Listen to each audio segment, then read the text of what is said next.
Today we're going to be showing you how to make Laban, also known as yogurt. To get started, add about a cup of water into the bottom of a stainless steel pot. This is going to help prevent the Laban from sticking to the pot.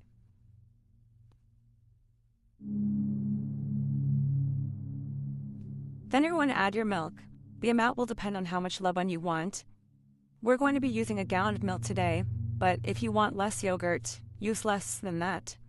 You can use any fat percent you like. Whole milk tends to be most preferred. It tastes the best. It's a little bit more sweet.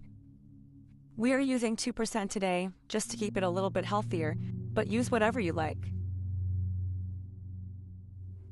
Set the heat to high and make sure to keep an eye on the milk while it's cooking. You're going to want to get this to a boil and to boil it for about 5 minutes. Make sure that you stir it and keep an eye so it doesn't boil over. That way it doesn't scald and stick to the bottom of the pot.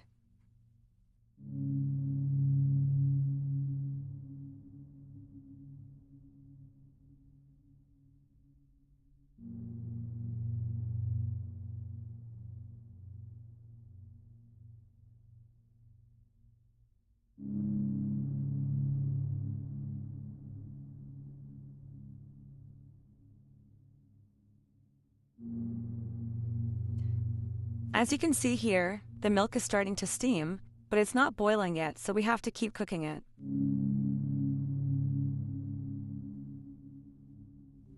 Now while you wait, or before you begin cooking the milk, set up a spot to let the yogurt ferment.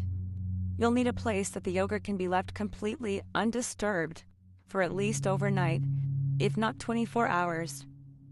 Make sure that you lay out towels or blankets, something to create a nest for the yogurt pot so that it can stay warm.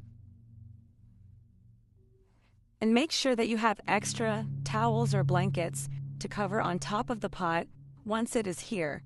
Ours are on the side. Make sure during this time that you're keeping an eye on your milk. As you can see, the gallon of milk we put in is a little bit too close to the size of the pot, which is fine, but you must make sure that you don't let it overboil.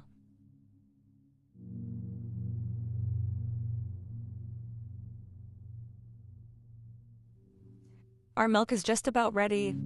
It's starting to foam up, which is a good sign that it's finished cooking. Once you're confident that the milk has boiled for about 5 minutes, you can turn off the heat and set the pot to the side. Now we turn off the heat and set the milk to the side to let it cool down. We want the temperature to reach 113 degrees Fahrenheit or 45 degrees Celsius. We need to let this happen before we add our yogurt starch. If it's too hot, the bacteria won't work. Here we've actually added our hot milk to 2 different containers to help it cool down, and also, once the yogurt is done, to make it easier to store. And as you can see here, we're checking the temperature after some time. One of the pots was a little bit cooler than the other, but they're both around 110 and to 113 degrees, so they should be ready. For our 1 gallon of milk, we are going to be using about 6 tablespoons of yogurt starter. When we split that up, that's about 3 tablespoons for each of these containers. We used store-bought plain Greek yogurt for our starter, but you can use from an older batch of yogurt that you made. Just make sure you do not use sweetened or flavored yogurt for your starter. There are different ways to incorporate it. The best way that we found is to fully mix the starter in with some of the warm milk in a different bowl or mug. And once that's smooth, adding that back into the main milk. This just helps it so that the bacteria gets completely mixed in.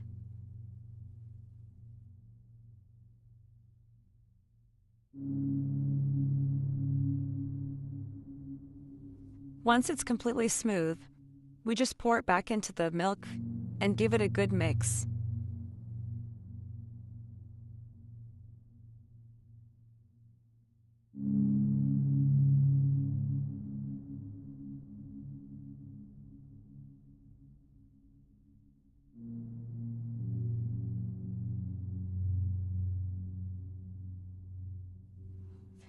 Now we're going to put the lids back on our containers and cover everything with several layers of towels or blankets. We're adding 2 thick blankets here to help it stay dark and warm. This will help with the fermentation.